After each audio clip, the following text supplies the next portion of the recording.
और इन ढेर सारी खबरों के बीच शुरुआत आज की सबसे बड़ी खबर के साथ। मिशन 2024 की लड़ाई बहुत दिलचस्प हो गई है। बेंगलुरु में विपक्षी पार्टियों ने बैठक के बाद अपने अलायंस के लिए नाम फाइनल कर दिया है। कांग्रेस के अध्यक्ष मल्लिकार्जुन खड़गे ने बताया कि इसका नाम INDIA यानी इंडिया होगा और इसका फुल फॉर्म है Indian national development inclusive alliance यानी इंडिया। बिहार के मुख्यमंत्री नीतीश कुमार की पार्टी जदयू ने भी एक ट्वीट में इंडिया का जिक्र करते हुए लिखा, I Indian and national democratic inclusive alliance. इसके बाद विपक्ष नेताओं ने जीतेगा इंडिया, चक दे इंडिया नाम से ट्वीट करने शुरू कर दिए हैं। इसके अलावा राहुल गांधी ने कहा है कि 2024 की लड़ाई में इंडिया बनाम मोदी की लड़ाई होगी, इसमें जीत किसकी होगी बताने की जरूरत नहीं है। लड़ाई NDA और इंडिया के बीच में है, नरेंद्र मोदी जी और इंडिया के बीच में है, उनकी विचारधारा और इंडिया के बीच में है। आप जानते हो, जब भी कोई हिंदुस्तान के सामने खड़ा होता है, इंडिया के सामने खड़ा होता है, तो जीत किसकी होती है कहने की जरूरत भी नहीं है। हमने निर्णय लिया है, सबने निर्णय लिया है कि अब हम एक एक्शन प्लान तैयार करेंगे जहां हम एक साथ मिलकर देश में हमारी विचारधारा के बारे में और जो हम देश के लिए करने जा रहे हैं उसके बारे में बोलेंगे। The all people have agreed to have one name for the alliance. Earlier we worked with UPA. Now with all 26 parties, a new name is given, that is Indian National Developmental Inclusive Alliance, that is INDIL. 11-member coordination committee will be set up.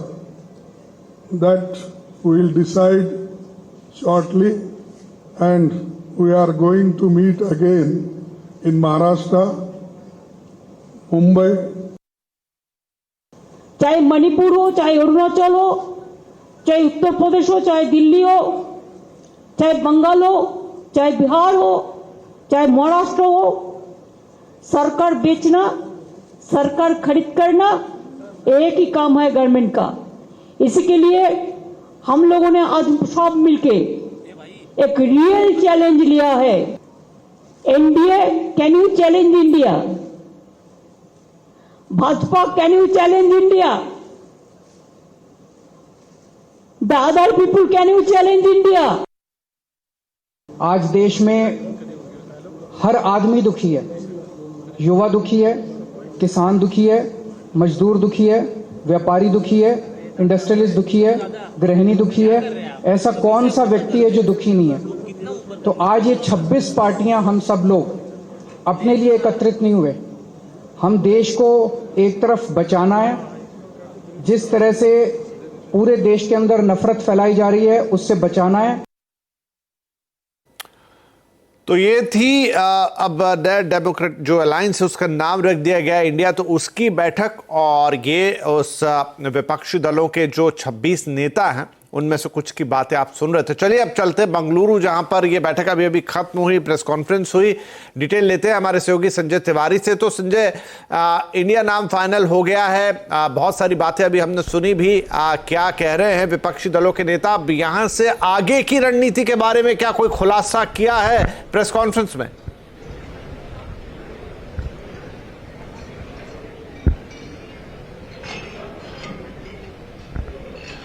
Vipin, एक तो सबसे बड़ी जो चीज है कि इन्होंने नाम जो है तय करने में सहमति बन गई है, और सहमति सब लोग अभी बड़े खुश हैं कि हमने इसको इंडिया नाम दे दिया है। और अब ये लड़ाई इंडिया वर्सेस एनडीए, जैसा कि हमने बताया India versus NDA, India versus BJP बनाएंगे। लेकिन जैसे ही प्रेस कॉन्फ्रेंस खत्म हुई, एक बीजेपी के वरिष्ठ नेता का मेरे पास फोन आया और उसने कहा कि ये तो हिंदुस्तान है, इंडिया इंडिया क्या चिल्लाते हो।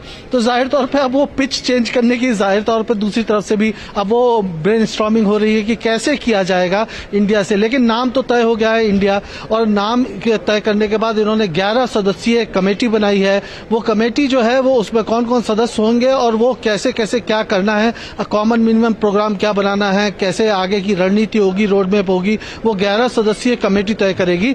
अगली मीटिंग मुंबई में होने वाली है।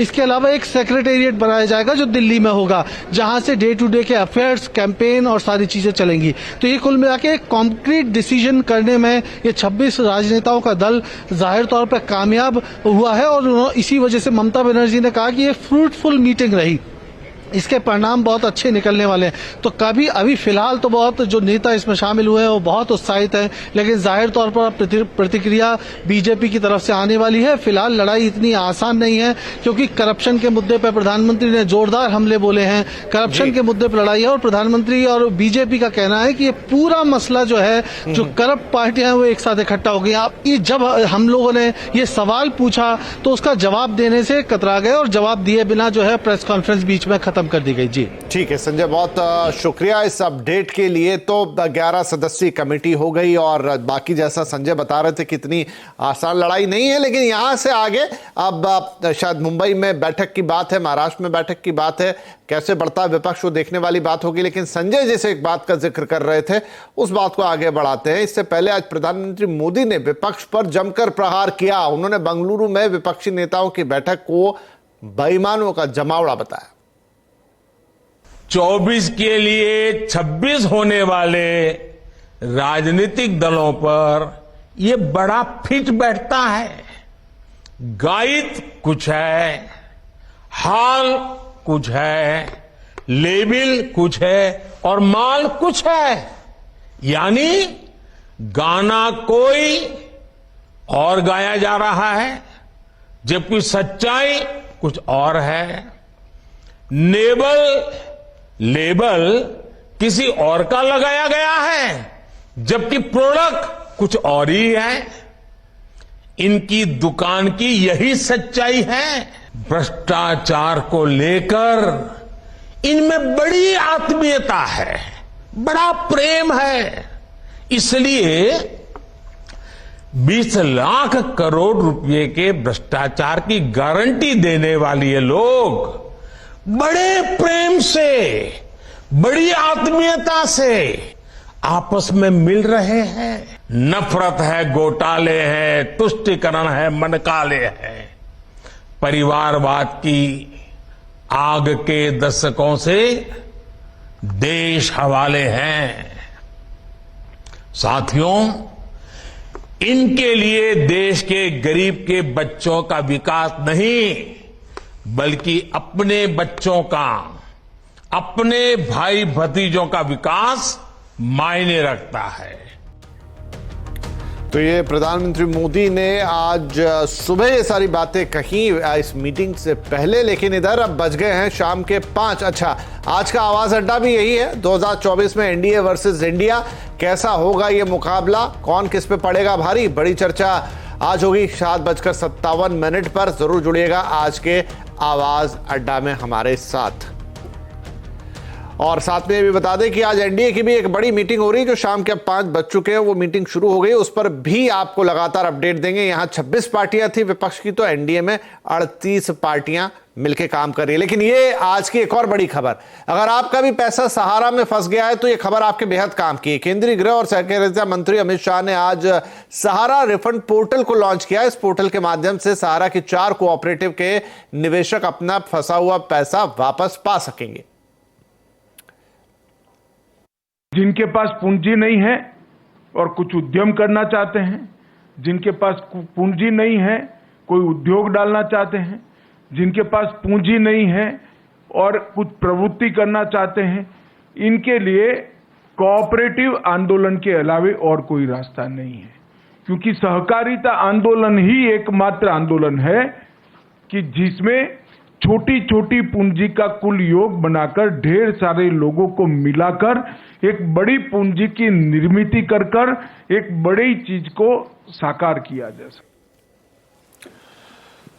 तो ये काफी पुराना मामला है, इसमें बहुत कुछ हुआ, लेकिन फाइनली अब तमाम वो लोग, जैसा हमने जिक्र किया, 10 करोड़ से ज्यादा लोग हैं जिनके पैसे फंसे हुए हैं, गाड़ी कमाई का पैसा, और अब ये पोर्टल के लॉन्च होने से वो अपना फंसा हुआ पैसा क्लेम कर पाएंगे। अलग अलग 4 जो कोऑपरेटिव सोसाइटी या संस्थाएं बनाई थी सहारा ने, उनमें लोगों का निवेश था, किसी का 5, किसी का 10, 15, 20 हजार ऐसे निवेश थे लोगों के, और अब वो अपनी रकम को क्लेम कर पाएंगे इस नए पोर्टल के जरिए।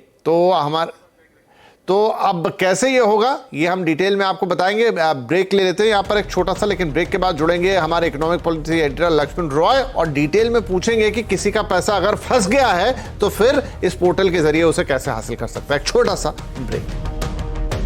आवाज समाचार ब्रेक से पहले हमने आपको बताया था कि सरकार ने, खासतौर पे सहकारिता मंत्रालय ने एक नया पोर्टल लॉन्च किया है जिसके जरिए अब आप सहारा स्कीम में जिसने भी निवेश किया था वो अपने फंसे हुए पैसे वापस पा सकता है। लेकिन ये होगा कैसे, इस पर अब और डिटेल लेते हैं। हमारे economic policy editor Lakshman Roy हमारे साथ है। तो लक्ष्मण, सबसे पहले तो ये बताएं कि रिफंड के लिए पोर्टल पर कैसे अप्लाई करना होगा।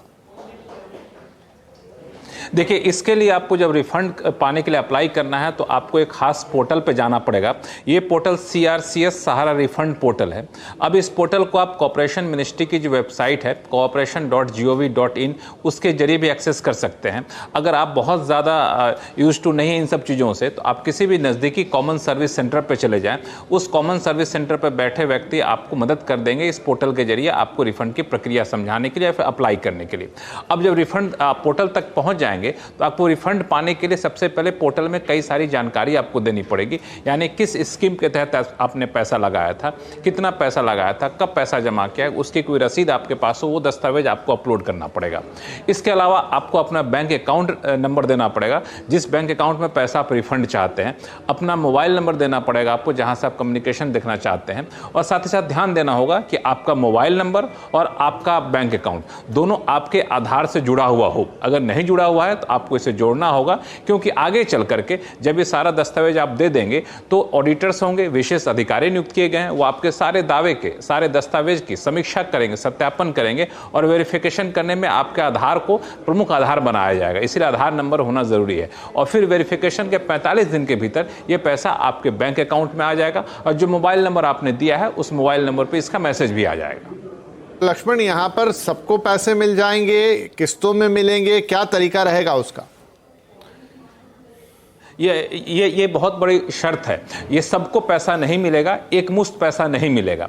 दरअसल अभी जो रिफंड की प्रक्रिया शुरू की गई है उसमें 2 शर्तें हैं। पहली बात तो ये कि आपको 4 कोऑपरेटिव सोसाइटी जो सहारा के हैं उसमें आपने निवेश किया हो तो उनके लिए पोर्टल शुरू किया गया है। इस 4 में सहारा क्रेडिट कोऑपरेटिव, सहारियन यूनिवर्सल, हमारा इंडिया स्टार्स मल्टीपर्पज कोऑपरेटिव, इस 4 में से किसी एक स्कीम में आपने पैसा लगाया तब आपको मिलेगा, और वो पैसा पूरी तरह से नहीं मिलेगा। अधिकतम रकम, जी हाँ, अधिकतम रकम आपको 10,000 रुपए मिलेगा एक जमाकर्ता को। मान लिया जाए किसी जमाकर्ता ने 8,000 रुपए पैसा जमा किया है तो उसको 8,000 रुपए का रिफंड मिल जाएगा। लेकिन किसी ने अगर मान लिया 20,000 रुपए जमा किए हैं तो उसको 20,000 का रिफंड नहीं मिलेगा, उसको सिर्फ 10,000 रुपए का रिफंड मिलेगा। बाकी का पैसा अगले चरण की जब शुरुआत की जाएगी उस वक्त दिया जाएगा। अभी इस पूरे प्रक्रिया के तहत 5,000 करोड़ रुपए जमाकर्ताओं को कुल मिलाकर के वापस किए जाएंगे, और जब ये पैसे वापस हो जाएंगे तब फिर सुप्रीम कोर्ट में सरकार अर्जी देगी, फिर आगे चल के बाकी लोगों के पैसे दिए जाएंगे। और यहां बता दूं कि 4 करोड़ जमाकर्ता ऐसे हैं जिनका 10,000 रुपए तक का रिफंड बनता है,